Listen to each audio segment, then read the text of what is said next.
En primera plana, Carlos Herranz. Bienvenidos a 2026. ¿Cómo han empezado ustedes el año? Pues nosotros encantados de recibirlo aquí en RFI, en France 24, en primera plana. Y lo vamos a hacer analizando el año electoral 2026, que nos trae muy importantes citas políticas en América Latina. Vamos a hacer un repaso a todas ellas con tres invitados de lujo que están para inaugurar el año en este estudio. Jean-Jacques Kurlianski es director del Observatorio América en el Instituto Jean Jaurès. Bienvenido. Bienvenido a 2026 sí, también. Buenos días. También bienvenida a 2026 a nuestra compañera corresponsal de RFI en Colombia, Diana Jayón. Bienvenida. Carlos, es un gusto estar acá. Y Alisel Quiroz es historiadora, profesora de estudios latinoamericanos en la Universidad Cergy, París. Bienvenida. Feliz año, Carlos. Feliz año a todos. Vamos a analizar lo que puede pasar en 2026 en América Latina y su año electoral hoy en primera plana. Comenzamos. Colombia, Perú, Costa Rica, Brasil, Haití. Arranca otro año electoral importante para América Latina con una tendencia clara que se impuso en los procesos de 2025, la de triunfos de la derecha y en algún caso de la extrema derecha. Y todo ello a expensas de que Donald Trump pueda interferir de nuevo en alguno de los procesos bendiciendo a candidatos u otorgando apoyo financiero. Los votantes, ante la polarización política, tendrán la respuesta primero en Costa Rica, durante las elecciones será la primera cita en la región en el mes de febrero, y seguirán decidiendo hasta que lo hagan los brasileños en el mes de octubre. Entre esas dos fechas, Perú, Colombia y Haití tienen también previsto elegir nuevos líderes. Veamos lo que dice la prensa. Diario El Comercio. Flavio, el primogénito de Jair Bolsonaro, que tiene la bendición del expresidente para postular a la presidencia brasileña. El País habla de las elecciones en Colombia como un camino lleno de minas, bombas y trampas mortales a unos meses de elegir al sucesor de Petro. Perú 21, atención, 10 condenados por corrupción, violencia e injuria pretenden ser congresistas. Dice la publicación que es el colmo de la desfachatez. Luego hablaremos también de ello, pero primero de todo, la ola conservadora que se ha sentado, lo hemos visto durante 2025 en todos los procesos electorales, ¿va a continuar esa tendencia en 2026? ¿Qué piensan, Jean-Jacques? Probablemente, por una razón fundamental que no tiene nada que ver con Donald Trump, es la falta de propuestas de los partidos progresistas de la izquierda. Ganaron en su tiempo, hace unos años, porque la derecha había fracasado. Hay que pensar a Macri, por ejemplo, en la Argentina, pero la izquierda, o lo que se considera como la izquierda en Argentina, el peronismo, fracasó. Entonces, los electores, fracasó la derecha, fracasó la izquierda, vamos por la ultraderecha. Entonces, eso está pasando en todos los países latinoamericanos. Entonces, el factor Trump es muy importante porque puede interferir, pero en sus concepciones que son distintas de lo de la familia Bush o de Reagan. No es un ideólogo, es alguien que defiende los intereses de Estados Unidos. Entonces puede interferir si considera que un candidato, sea de izquierda, de centro, de derecha, tiene algo que ver con los intereses de Estados Unidos. Le interesaba Argentina porque es miembro del G20, hay petróleo en Vaca Muerta, hay litio, es un país importante en América Latina.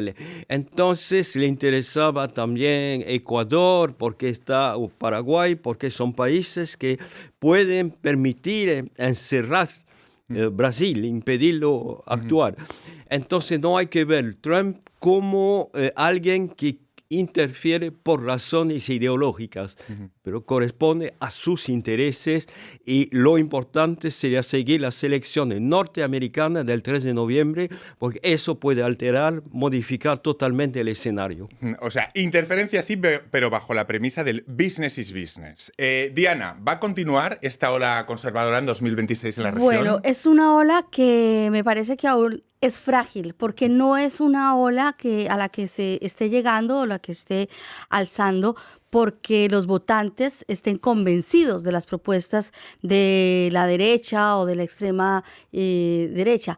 Es una ola a la que se ha llegado por más bien un voto castigo a la izquierda, que no ha logrado cumplir las promesas de cambio y de igualdad social a las que se había propuesto llegar en los últimos años, en los últimos tiempos. Pero también es una ola que para que fuera fuerte y se consolidara necesitaría también un espacio, una propuesta económica. Y lo que estamos viendo, y lo hablábamos hace un rato nosotros, es que es una ola que está llegando a la cima solo proponiendo orden. O sea, la gente está castigando el desorden de la izquierda y apostándole al orden de la derecha, por lo cual es una ola que se estimaba pasaría, porque es un efecto péndulo, siempre ocurre, pasamos de un estado al otro, pero frágil desde todo punto de vista. Hemos visto ese efecto péndulo en las elecciones de Chile, las últimas de 2025, de Boric a Kast. Luego le voy a preguntar por Colombia. Antes, Lisel, ¿esa ola conservadora de la que estamos hablando se va a prolongar en 2026? ¿Qué piensa?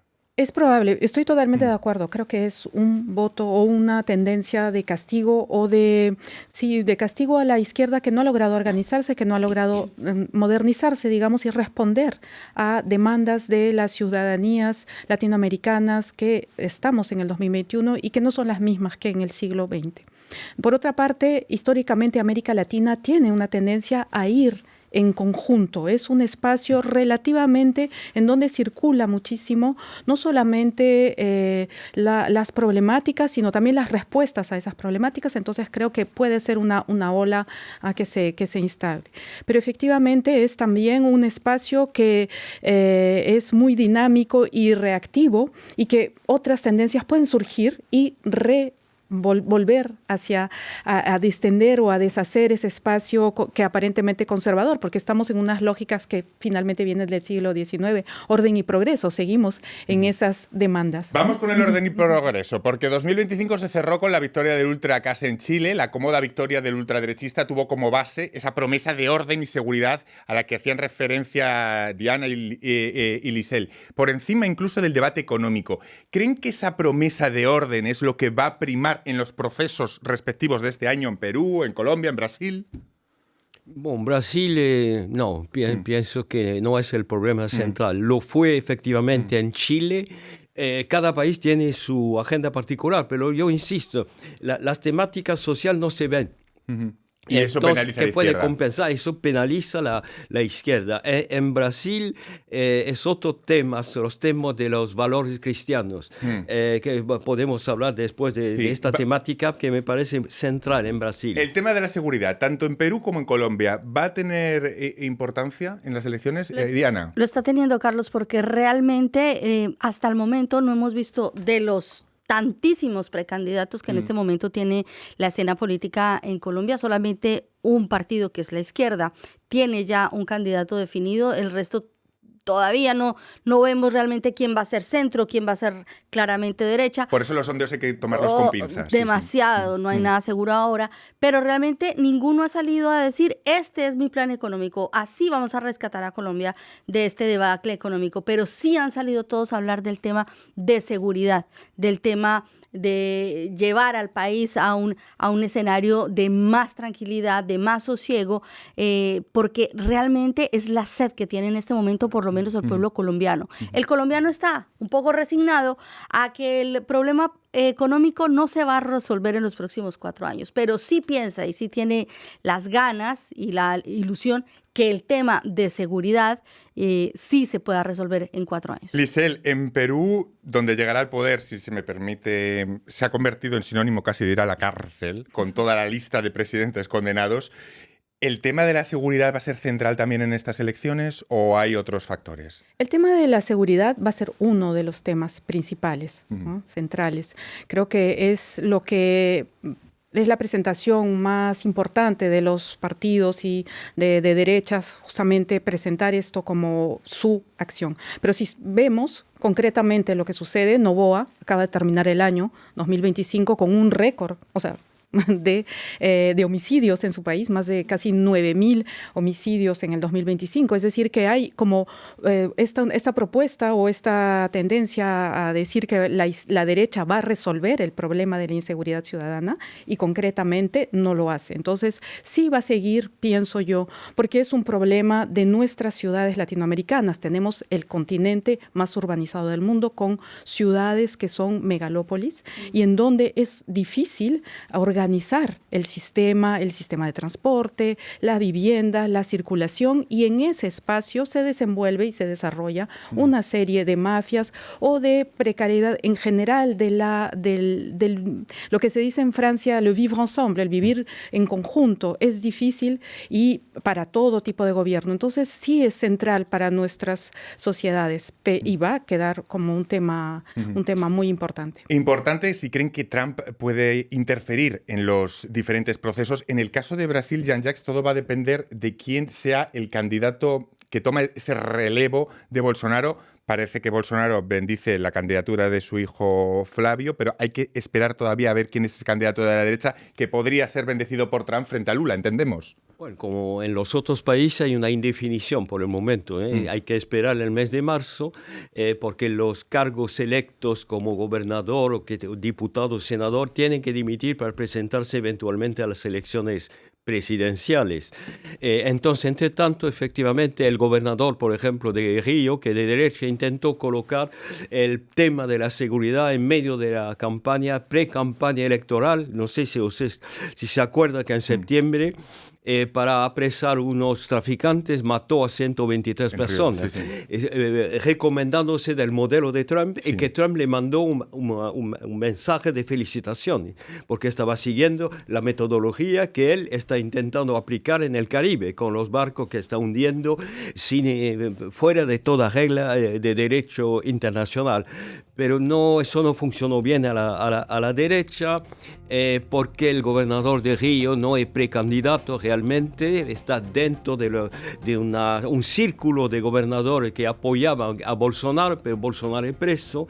Eduardo, su hijo preferido, o más bien formado, más ideologizado, no puede volver. El más radical. Más radical, no puede volver a Brasil. Entonces Flavio sería un poco el último que quedaba, pero no tiene tampoco el apoyo global por el momento. Hay que esperar de toda la derecha o la ultraderecha brasileña. Se perfila el gobernador de São Paulo, pero el gobernador de São Paulo está vacilando. Si me presento que pierdo todo. Entonces hay que esperar a ver si dimite en marzo para presentar eso.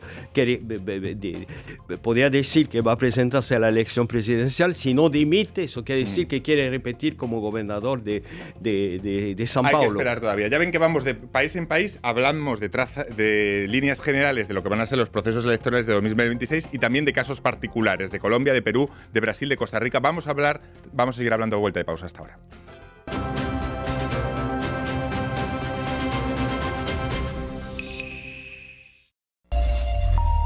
Seguimos avanzando aquí en France 24 con El Mundo Ahora para contarles todas las noticias internacionales. Yo soy Rodrigo Sedano, acompáñenme. El chavismo sacó este martes a la calle a miles de personas en Caracas. La marcha, instigada por mujeres chavistas, quiso mostrar apoyo a la presidenta interina Delcy Rodríguez. La alcaldesa de Caracas, Carmen Meléndez, les petó que no está sola.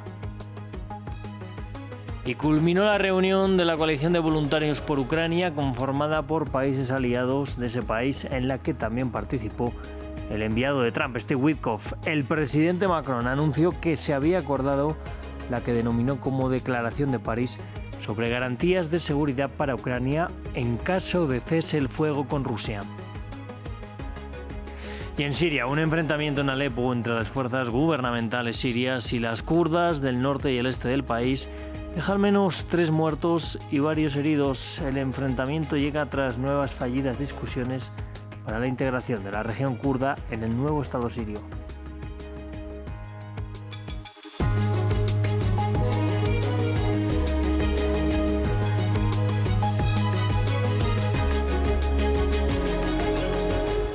Comenzamos este informativo en Venezuela. Como contestación al ataque estadounidense que acabó con la detención de Nicolás Maduro, el chavismo sacó a la calle a miles de personas en Caracas este martes. La marcha, instigada por mujeres chavistas, quiso mostrar apoyo a la presidenta interina Delcy Rodríguez. La alcaldesa de Caracas, Carmen Meléndez, les petó que no está sola. Nos amplía desde la capital venezolana Daniela Zambrano. Esta movilización convocada por el Partido Socialista Unido de Venezuela tiene la particularidad que es principalmente de mujeres que pertenecen a distintas organizaciones gubernamentales, a misiones, también hay trabajadores públicos, mujeres que han venido desde otros estados del país como Monagas, Miranda, La Guaira, y dicen que participan para exigir la liberación de Nicolás Maduro y de Cilia Flores. Repiten el discurso del gobierno asegurando que fue un secuestro y no están de acuerdo con la operación militar que realizó Estados Unidos el pasado 3 de enero. Llama la atención que en esta movilización hemos visto también a personas armadas, vestidas de negro, pero no logramos identificar si pertenecen a un cuerpo de seguridad. Se realiza en el centro de Caracas. En el resto de la capital la situación es totalmente diferente. Han abierto comercios, los ciudadanos están intentando retomar la normalidad y quienes están de acuerdo con que haya un cambio de gobierno en Venezuela y con que se haya detenido a Nicolás Maduro tienen temor de manifestarlo públicamente. De hecho, en el decreto de estado de conmoción hay un artículo que ordena e instruye a los cuerpos de seguridad a detener a las personas que hayan respaldado esta operación militar. Más temprano el fiscal designó a otros 3 fiscales para investigar las bajas. Oficialmente se habla de 80 personas fallecidas entre civiles y militares. Del lado de Estados Unidos no se reportaron bajas. Y en un giro inesperado, el Departamento de Justicia estadounidense se ha retractado sobre la denominación del Cártel de los Soles, esto a pesar de que en ella se fundamentó la narrativa de la administración Trump para capturar a Maduro en Venezuela. La nueva imputación contra el mandatario modificada en las últimas horas, caracteriza a esta organización como un sistema de clientelismo y no como un cartel de droga formal. Nos lo cuenta Lea Aurel. El Departamento de Justicia de Estados Unidos dio marcha atrás. La institución ya no señala a Nicolás Maduro como un líder del llamado Cartel de los Soles y caracteriza ahora a esta organización como un sistema de clientelismo, a pesar de que es sobre esta acusación que se fundamenta la captura de Nicolás Maduro el pasado sábado en Venezuela. Nicolás Maduro Moros, al igual que su predecesor, el expresidente Chávez, participa, perpetúa y protege una cultura de corrupción en la que las poderosas élites venezolanas se enriquecen mediante el narcotráfico y la protección de sus socios narcotraficantes. Las ganancias de esta actividad ilegal fluyen hacia funcionarios civiles, militares y de inteligencia corruptos de todos los rangos, quienes operan dentro de un sistema de clientelismo dirigido por quienes están en la cima, conocidos como el Cartel de los Soles, en referencia al emblema del sol que llevan a sus uniformes los altos mandos militares venezolanos. Todo empezó en 2020, cuando una acusación formulada por un gran jurado y redactada por el Departamento de Justicia apuntó a Maduro como líder de este supuesto cartel. En julio de 2025, copiando el texto de dicha acusación, el Departamento del Tesoro designó al Cartel de los Soles como organización terrorista. Y en noviembre, el secretario de Estado, Marco Rubio, ordenó al Departamento de Estado que hiciera lo mismo. Sin embargo, numerosos expertos en narcotráfico llevan años poniendo en duda la existencia real de esta red como un grupo de narcotráfico organizado. El lunes, los fiscales del Tribunal del Sur de Nueva York acusaron a Nicolás Maduro y a su esposa de narcoterrorismo y tenencia de armas, mientras la denominación de este grupo como cartel de droga formal parece haberse desvanecido. En medio de la incertidumbre que rodea ahora mismo al gobierno de Venezuela, la líder de la oposición y ganadora del Nobel de la Paz, María Corina Machado, ha prometido que va a regresar pronto a su país. Sin embargo, después de que la oposición se pronunciase como ganadora de las elecciones de 2024, ahora mismo las posibilidades de que Machado gobierne parecen escasas. El propio Donald Trump ha declarado que no está preparada para el cargo. María Corina Machado dice que volverá a casa. La líder de la oposición venezolana, que lleva más de un año escondida, lideró una popular campaña electoral en 2024 contra Nicolás Maduro después de que se le prohibiera presentarse.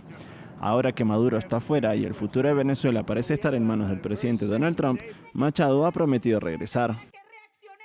Bueno, en primer lugar, tengo previsto volver a Venezuela lo antes posible. Cada día tomo la decisión de dónde puedo ser más útil para nuestra causa. Por eso permanecí escondida durante más de 16 meses y por eso decidí salir, porque creí que en este momento, quiero decir, era más útil para nuestra causa poder expresarme desde donde estoy ahora, pero tengo pensado volver a casa lo antes posible. Machado lleva mucho tiempo tratando de ganarse el favor de Trump. Recientemente elogió la operación para capturar a Maduro como un paso histórico hacia la libertad. En diciembre llegó incluso a dedicar su premio Nobel de la Paz, que Trump codiciaba abiertamente, al líder estadounidense. Dedicó este premio al pueblo venezolano que sufre y al presidente Trump por su apoyo decisivo a nuestra causa. A pesar de estos esfuerzos, Trump ha indicado que no cree que Machado pueda gobernar su país. Según el New York Times, entre bastidores, Trump llegó a su conclusión basándose en varios factores cruciales, entre ellos la información de los servicios de inteligencia estadounidenses que sugerían que la oposición tendría dificultades para liderar el gobierno, y el deterioro de la relación entre la señora Machado y los altos funcionarios de Trump, según 5 personas con conocimiento de su proceso de toma de decisiones. Las infructuosas conversaciones con el enviado estadounidense en enero pasado, la relación distante con el empresariado venezolano y la ausencia de gran parte de la oposición en el país fueron razones que le quitaron peso a Machado en la consideración de la Casa Blanca. Trump reflejó esta opinión en una rueda de prensa el sábado. Creo que le resultaría muy difícil ser la líder. No cuenta con el apoyo ni el respeto dentro del país. Es una mujer muy agradable, pero no se ha ganado el respeto. El presidente estadounidense afirmó que no habrá nuevas elecciones en Venezuela en los próximos 30 días, lo que significa que el futuro político de Machado no se determinará en un futuro próximo. Y tras el ataque a Venezuela, Donald Trump ha vuelto a amenazar también a Colombia y a su presidente Gustavo Petro. Aseguró que vería con buenos ojos una operación contra este país.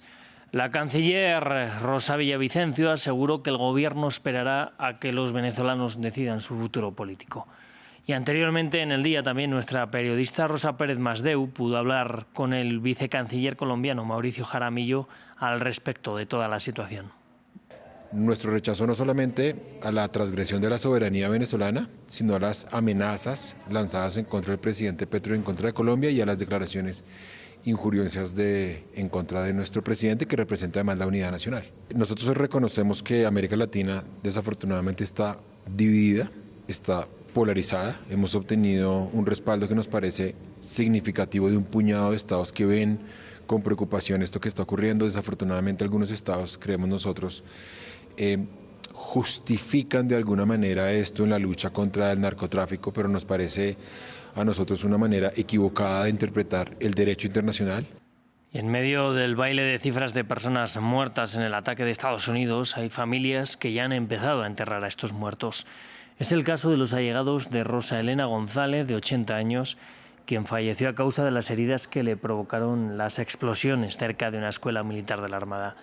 Su apartamento quedó destruido y ella falleció posteriormente en el hospital. Periodistas independientes han cifrado en 55 las víctimas, tan solo militares, tanto cubanos como venezolanos. Bueno, y el ejército de Venezuela es uno de los actores más influyentes en la vida política del país. Más allá de verse desbordado en esta operación de Estados Unidos el 3 de enero, fueron un bastión imprescindible durante el gobierno de Nicolás Maduro. En la situación actual mantienen su ascendencia interna. Nos lo cuenta Ramiro Cueva Barberena. El ejército, un actor trascendental en la política de Venezuela. Las Fuerzas Armadas Nacionales Bolivarianas ocuparon un rol clave en el gobierno de Nicolás Maduro. Con un control sobre las disidencias, lograron contener a los movimientos opositores contra el gobierno.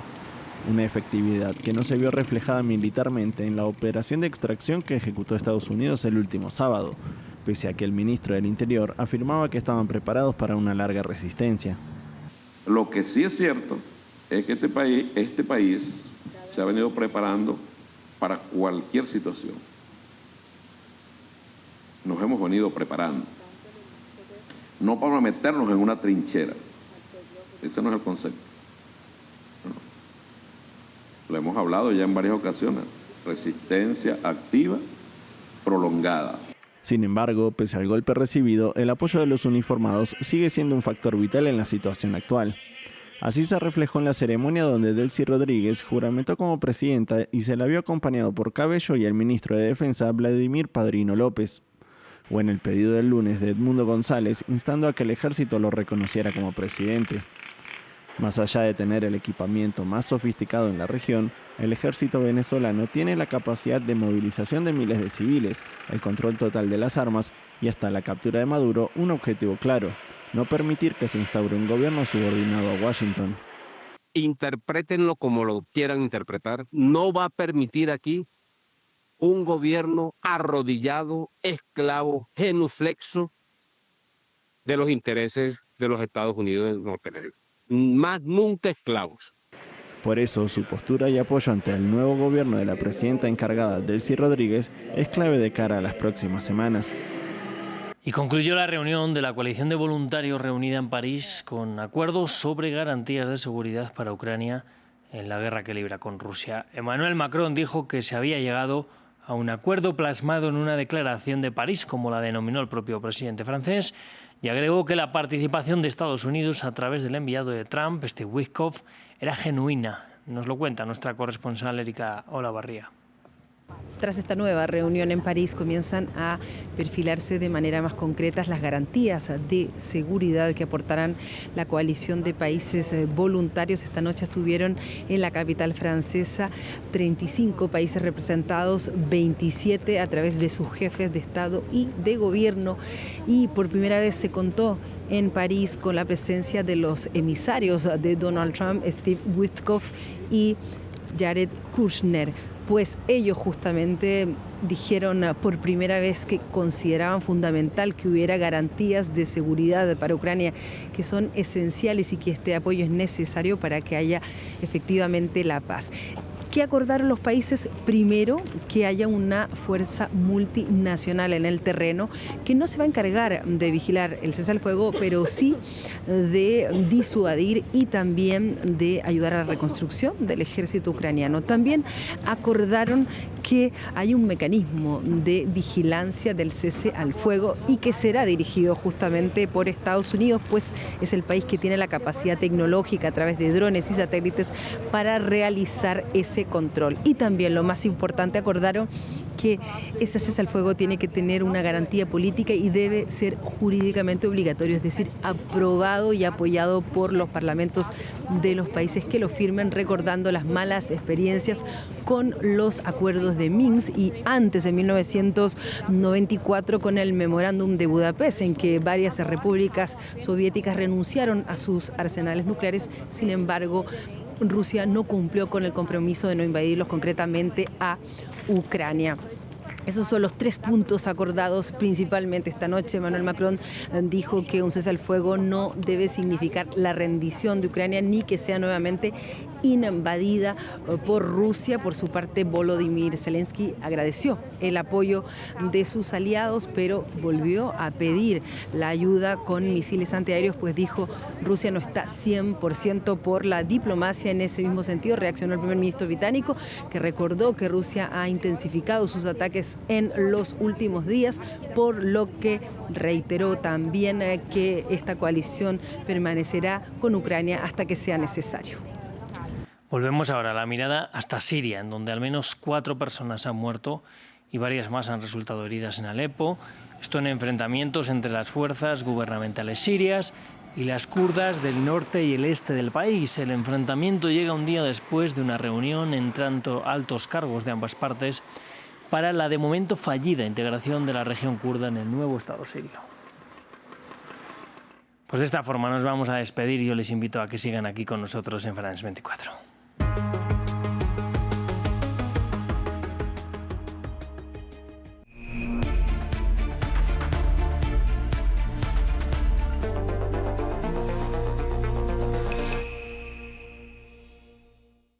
En Primera Plana con nuestro primer programa de 2026, analizando todo el calendario electoral que tenemos en América Latina este año. Lo hacemos con Jean-Jacques Kurliansky, director del Observatorio América en el Instituto Jean Jaurès, con nuestra corresponsal en Bogotá, Diana Jalón, y con Lisel Quirós, historiadora de la Universidad de Cergy en París. Estábamos hablando de los casos de Brasil, de Colombia, de Perú. Vamos al caso colombiano, Diana, porque el desgaste de Petro es claro, después de varios escándalos. ¿Esto significa que va a ser un lastre para Iván Cepeda, el candidato de la izquierda, o que va a potenciar a la derecha? El desgaste es de Gustavo Petro, no de su ideología, no de su partido. Lo acabamos de ver en la consulta que hizo de su partido, donde hubo una gran parte de votantes, tuvo un gran parte de votantes, y donde en la primera encuesta realizada por un grupo de medios de comunicación se ve que Iván Cepeda, que es de ideología de izquierda igual que el presidente Petro, está por encima 17 puntos sobre el candidato que le sigue. Eso da por evidente que aunque los colombianos pueden estar cansados de Petro, de Gustavo Petro como persona, como su presidente, pues no así lo que representa y el sueño que vende su ideología de izquierda, que igualmente puede ser llamado sueño para la derecha, la extrema derecha, es decir, para sus propuestas. Así que en este caso la gente está cansada de los escándalos, del contrapunteo que ha tenido durante los últimos meses con Donald Trump, que ha puesto al borde de la economía, como al borde de un abismo durante minutos, durante horas, y volvemos a tomar respiro, donde también se ha visto sus escándalos a nivel personal, ha entrado a la lista Clinton. Esto realmente tiene al pueblo agotado, pero sin embargo, mucha parte de ese pueblo aún tiene la esperanza de que la izquierda dé el orden y dé las facilidades al pueblo colombiano. Así que la imagen de Gustavo Petro está desvinculada del candidato a la Iván izquierda. Cepeda. A la izquierda. Volvamos a Perú y lo veíamos en las portadas. La cantidad de candidatos ya condenados, no hablamos diputados, ojo, hablamos de candidatos condenados por la justicia antes de ir a las urnas.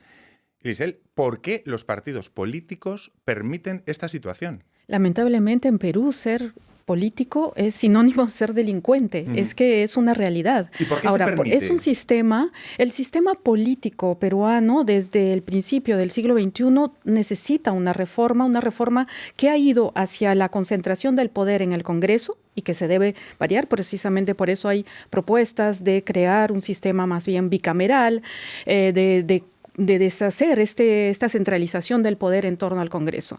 Y el Congreso es el que crea y permite estas posibilidades. Hay una suerte de organización, ¿no?, política que no, como dices tú, no imputa hay esa posibilidad de presentarse aún cuando uno tiene una condena y es inadmisible en otras partes. En el Perú es posible porque falta una verdadera reforma, no solamente constitucional, sino verdaderamente de las elecciones, de cómo poder presentar diputados, senadores, congresistas que tengan hojas de vida completamente limpias. Y como dices tú, no hay ningún partido político que haga esas propuestas, porque tendrían que renovarse completamente, de manera radical, y eso no están preparados porque vivimos en una urgencia.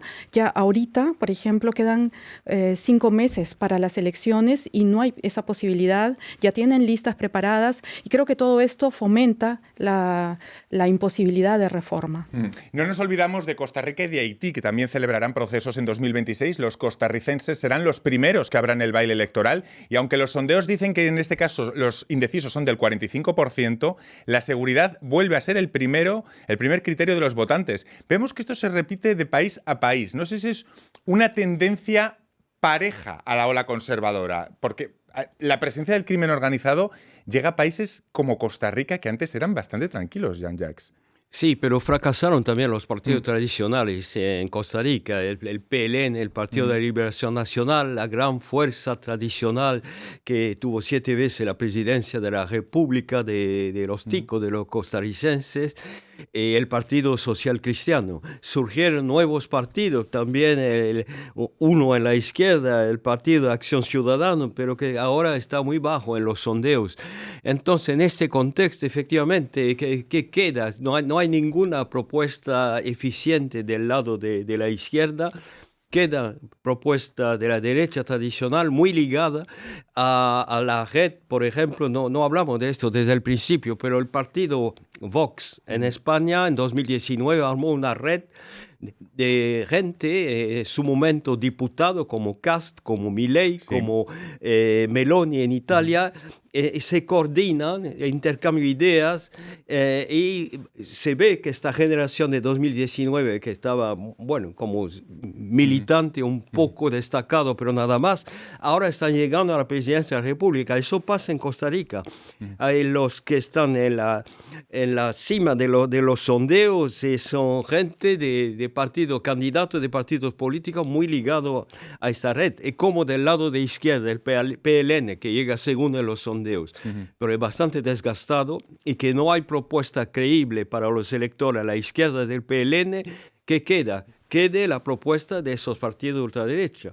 Haití es otro tema. Haití es otro tema donde lo fundamental es que se puedan celebrar las elecciones. Vamos a ver en qué condiciones de seguridad. En Colombia, hablábamos con Diana, hay muchos precandidatos aún. ¿Cómo están afectando uno de los sucesos que marcaron 2025, lo recordemos, el asesinato del senador Miguel Uribe Turbay, a esta carrera y en particular al uribista Centro Democrático? Diana. Pues que están confundiendo al electorado, definitivamente, porque ante tanta propuesta es que llegamos a tener 100 precandidatos, 100 precandidatos. Ya algunos se han retirado porque obviamente es un desgaste económico y logístico y poco a poco ya, pero seguimos teniendo decenas de precandidatos. Algunos han decidido hacer alianzas para llegar a consultas internas y lograr sacar su propio candidato, pero estamos sobre el tiempo, realmente hasta marzo se van a saber quiénes irán a esa primera vuelta o quiénes pueden estar, pero lo que está haciendo es un factor de confusión en la gente, porque además pueda que a ti te guste un candidato, pero al haber tanto dices, pero voy a perder mi voto, entonces tengo que cambiar a mi candidato por quizás otro candidato al que sí le podamos dar como el chance de llegar por lo menos a presentarse contra el candidato de la izquierda, Iván Cepeda. Pero lo que ha generado realmente tantas y tantas propuestas es un escenario de desorden y confusión para los votantes. En Perú, y en cuanto a los principales candidatos, Lisel, aparece el alcalde de Lima, Rafael López Aliaga, del Partido Renovación Popular, quien encabeza los primeros sondeos, lo que pasa que también hay que cogerlo con pinzas. Se declara admirador de Trump, si no me equivoco. ¿Cómo puede jugar en este caso esa baza de Trump? Y luego también está la eventual vuelta del fujimorismo con Keiko Fujimori, una candidata sempiterna. Sí, absolutamente. Creo que podemos, lo que acaba de decir, ¿no? Diana, se puede aplicar también a Perú. Es decir, que tenemos 40 candidatos, hay una confusión completa de por quién votar, candidatos que aparecen, incluyendo a humoristas, bueno, en fin, una diversidad muy fuerte. ¿Del alcalde de Lima? El alcalde de Lima está en primera por el momento, pequeña avance, ¿no? Están situados más o menos en 20% de las intenciones de voto. Es un alcalde que hubo un personaje político que se caracteriza por su perfil conservador, totalmente conservador. Yo diría que tiene semejanzas también con Cast, es decir, esta idea del trabajo, de la familia, del catolicismo, de la religión. Hay una cristalización allí en torno a estas ideas de la seguridad, de la autoridad, y es un admirador de Trump. No nos sorprende en realidad en este espacio corresponde al espacio conservador y ultraconservador del Perú, que viene desde, no es reciente, es algo que viene prácticamente desde la época de la independencia. Entonces, que ahora en el Perú no sabemos, los sondeos nunca han dado precisamente el vencedor final. Keiko está y el fujimorismo queda todavía muy presente. Esa imagen es un poco como en Chile, es decir, nos queda el recuerdo del progreso económico durante el fujimorismo, que puede significar, como en el caso chileno, quizás algo que pueda darle una posición favorable a Keiko en estas circunstancias. Volvemos a Brasil, Jean-Jacques, porque el actual presidente Lula da Silva, de 80 años, buscará un cuarto mandato. En este caso, el capítulo de Trump apoyando a Bolsonaro ha acabado quizá beneficiando a Lula, a diferencia de lo que ha pasado en otros países como Argentina. Un pequeño paréntesis sobre Perú. López Aliaga filmó la carta de Vox en 2019 también. La internacional de Vox, la internacional de Santiago Abascal. Eduardo Bolsonaro filmó también esta carta. La familia Bolsonaro está... No, esta red existe. La organización esta red es mayor. coordina una plataforma común a todos los partidos partido. A veces uno se dice seguridad, pero eso viene de esta organización también, claro, sí, que propone temáticas. Bueno, en Brasil la situación de Lula es muy complicada por su edad, por supuesto. Claro. Pero también porque no tiene mayoría en el Congreso desde el principio. Tiene que negociar de todos los lados, hacer concesiones. Por ejemplo, tomando la temática climática, la COP30 se organizó en Belém, en Brasil, pero al mismo momento el Parlamento votaba una ley que suspendía para las obras públicas toda referencia a la preservación del medio ambiente. Hubo un veto de Lula, el Parlamento suspendió el veto presidencial de Lula. Entonces está negociando y a veces está en contradicciones permanentes porque dice una cosa y después tiene que negociar y dar otra cosa a otros. En el nordeste de Brasil, el feudo del Partido de los Trabajadores, el feudo de Lula, que nació en esta región, Ciro Gómez, que se considera como un líder de centro-izquierda, está ahora negociando por antilulismo con la ultraderecha. Entonces, un espacio, el espacio electoral de Brasil actualmente, que es muy confuso. Y si se introduce el factor que decía anteriormente, de que hablaba anteriormente, el factor de la agenda religiosa, que está intentando imponer, a falta de imponer la agenda de seguridad, el factor religioso. Hay que acordarse que en 2018 se introdujo también este factor a través de la supuesta defensa de la homosexualidad de parte de Fernando Haddad cuando era ministro de Educación. Se le atribuyó un kit gay que no existía. Ahora también los pastores evangelistas, pentecostales, que son la mayoría de los evangélicos en Brasil, son muy ligados al bolsonarismo, a la ultraderecha, y Lula está intentando negociar con estos pastores como antes negociaba con los empresarios cuando era sindicalista, decretando que el gospel es música nacional de Brasil, nombrando un juez al Tribunal Supremo que evangélico. Entonces, todo esto son contradicciones que le valen también críticas de parte de la izquierda, como a finales de noviembre una marcha de las mujeres negras. Me quedo sin tiempo para más, Jean-Jacques. Sí. Ha sido muy interesante. Muchísimas gracias, Jean-Jacques, Diana y Lisel, y a todos ustedes. Hasta la próxima semana aquí en Primera Plana. Gracias.